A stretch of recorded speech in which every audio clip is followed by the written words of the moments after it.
দোস্ত আমারে মারছে। গ্যাঞ্জাম গ্যাঞ্জাম গ্যাঞ্জাম। I don't like গ্যাঞ্জাম, but গ্যাঞ্জাম likes me. যে মারছে সে কই? ওইদিকে, বাট যাইস না। Boys, follow me. Cover up my scars, flip the handlebars, crashing in my car, wake up in a bar, I'll be a superstar, just on my avatar. ওই আমার বন্ধুরে ক্যাডায় মারছে, আজকে ওর হাড্ডিগুলা দিয়া ড্রাম বাজায় আমি কনসার্ট করুম। তাই নাকি? আরে স্যার আপনি, ওরা তো আমারে কয় নাই যে আপনি মারছেন। আরে বেটা কর আগেই তো তুই পার্ট লইতে লইতে আইয়া পড়লি। যাই হোক, এখন তোরে আমি শিখাই যে কনসার্ট কেমনে করতে হয়। ওরে আল্লাহ আমার ঘরে। This world is so bizarre, empty out the reservoir.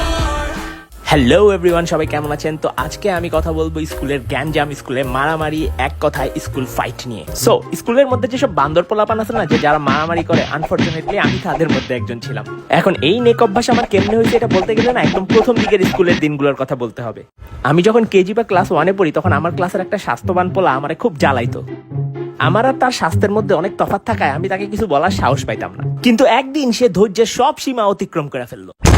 দেখ দেখ ওই কি করে, হে হে হে হি হি। আমার এত রাগ লাগছে, কিন্তু তারপরও আমি জিনিসটাকে হজম করার চেষ্টা করছি, কিন্তু জিনিসটা হজম হয় নাই, গলায় আটকায় ছিল। এরপরে একটা টাইমে আমি দেখি কি ও বাথরুমে ঢুকছে। এরপরে কি মনে করে জানি আমি ওর বাথরুমের সামনেই দাঁড়ায় আছিলাম। পরে দেখি ও দরজা খুললা বাইরে হইতাছে। ঠিক ওই টাইমে আমি বাথরুমের দরজায় এমন জোরে লাথি মারছি যে উইরা যায় ও পিসের বালতির মধ্যে পড়ছে। ও একটা শকের মধ্যে ছিল, বাট এর মধ্যে স্কুল ছুটি হয়ে গেছে দেখে আমি কাইটা পড়ছি। বাট এইটুক তো আমি শিওর ছিলাম যে পরদিন ও আমার সাথে একটা 1v1 ফাইট করার ট্রাই করবে, কিন্তু পোলা তো আমার চাইতে অনেক স্ট্রং। এখন আমি কি করি? ওই টাইমে আমি আমার মামার বই খাতার মধ্যে ঘাটাঘাটি করে একটা বই খুঁজে পাইলাম। আর এই বইটা দেখার সাথে সাথে আমার মনে আশার আলো জেগে উঠলো। আমার মনে হলো আমি একটি পাওয়ারের উৎস খুঁজে পেলাম। আমার মনে হলো ভিডিও গেমের মতো আর কিছুক্ষণের মধ্যেই আমি লেভেল আপ হয়ে যাব। এই বইটিই তো আমি খুঁজছিলাম, কারণ বইটির নাম হলো কারাতে শিখুন। এই বইয়ের ভয়ঙ্কর সব যুদ্ধবিদ্যাগুলো রপ্ত করতে আমি পুরোপুরি ব্যর্থ হয়ে শুধুমাত্র এক কোনায় ল্যাং মারার কিছু একটা বলা ছিল, ওইটুকু শুধু আমি বুঝতে পারলাম।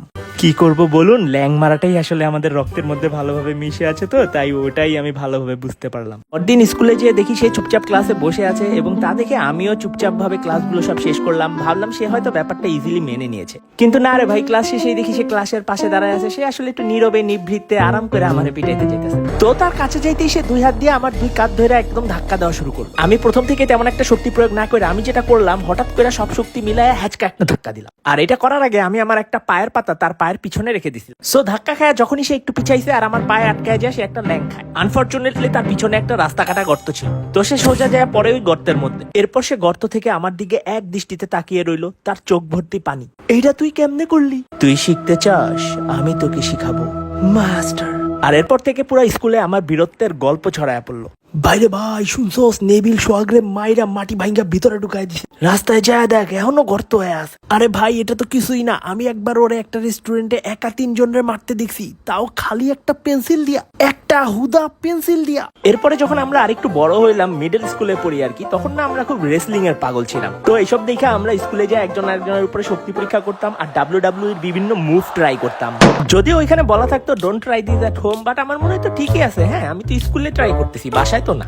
তো এরকমেরই একটা মুভ আমি একবার এক পোলার উপর ট্রাই করলাম, বাট সে এমন ব্যথা পাইলো যে কি আর বলবো, সে ইনস্ট্যান্ট কান্নাকাটি শুরু করে দিল। তারপরে আমি তারে বললাম তুই কি খাবি বল ভাই, তাও কারো কাছে বিচার টিচার দিস না। তো সে সুন্দর মতো আমাকে একটা লিস্ট ধরায় দিল, আর আমি সেই অনুযায়ী তারে খাবার টাবার আইনা দিল। বাট প্রবলেম হয়েছে, তারপর দিন সে আমাকে আরেকটা লিস্ট ধরায় দিল, তারপর দিন আরেকটা, তারপর দিন আরেকটা।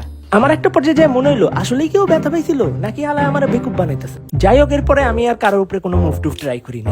যখন হাই স্কুলে উঠলাম তখন এইসব মারামারি গ্যাঞ্জাম না অন্য লেভেলে চলে গেল। পোলাপাইন সব গ্যাং গ্যাং হয়ে গেল। আমারও গ্যাং আছিল, আমরা অনেক ইম্পর্টেন্ট সালিশি করতাম। কিরে কি হইছে ভাই? ওই আমার ম্যাথ বই 2 সপ্তাহ হইতে নিচে আর ফেরত দেয় না। কিরে ফেরত দেস না কেন? ভাই বইটা হারায় গেছে। ওই কে ওর ব্যাগটা চেক কর। আরে এর ব্যাগে তো কোনো ম্যাথ বই নাই, যে বই আছে সব বড়দের বই। কসকি আমি তোরে এমন একটা অফার দিব যেটা তুই মানা করতে পারবি না। জয়েন মাই গ্যাং, আমাদের রেগুলার এরকম শিক্ষণীয় বই অনেক দরকার। ভাই আমার ম্যাথ বই। আরে ধর তোর ম্যাথ বই। এরকম সালিশ ছাড়াও আমাদের আরো অনেক কাজ ছিল। কিরে মাল রেডি? একদম রেডি ভাই, আপনি খালি নিয়ে টিচাররে জমা দেয়া দিবেন। গুড। সো এই টাইমে আইসা আসলে এরকম আকাম কুকাম বেশি হইতো, মারামারিটা একটু কমই হইতো। কিন্তু মারামারি লাগলে অনেক সিরিয়াস হয়ে যেত, কারণ তখন আর একজন ভার্সেস একজন না, পুরো একটা গ্রুপের সাথে একটা গ্রুপের লেগে যেত। আর কিছু হইলেই ওই সাহস থাকলে ক্লাসের বাইরে আয়, সাহস থাকলে স্কুলের বাইরে আয়, সাহস থাকলে এলাকার বাইরে আয়, সাহস থাকলে আরো বাইরে আয়। আরে আর কত বাইরে যাবো, স্পেসে আসি আমি, তাইলে ওখানেই থাক আর আইস না। সো এইভাবে স্কুল শেষ হয়ে গেছে কিন্তু ফাইটিং শেষ হয় নাই।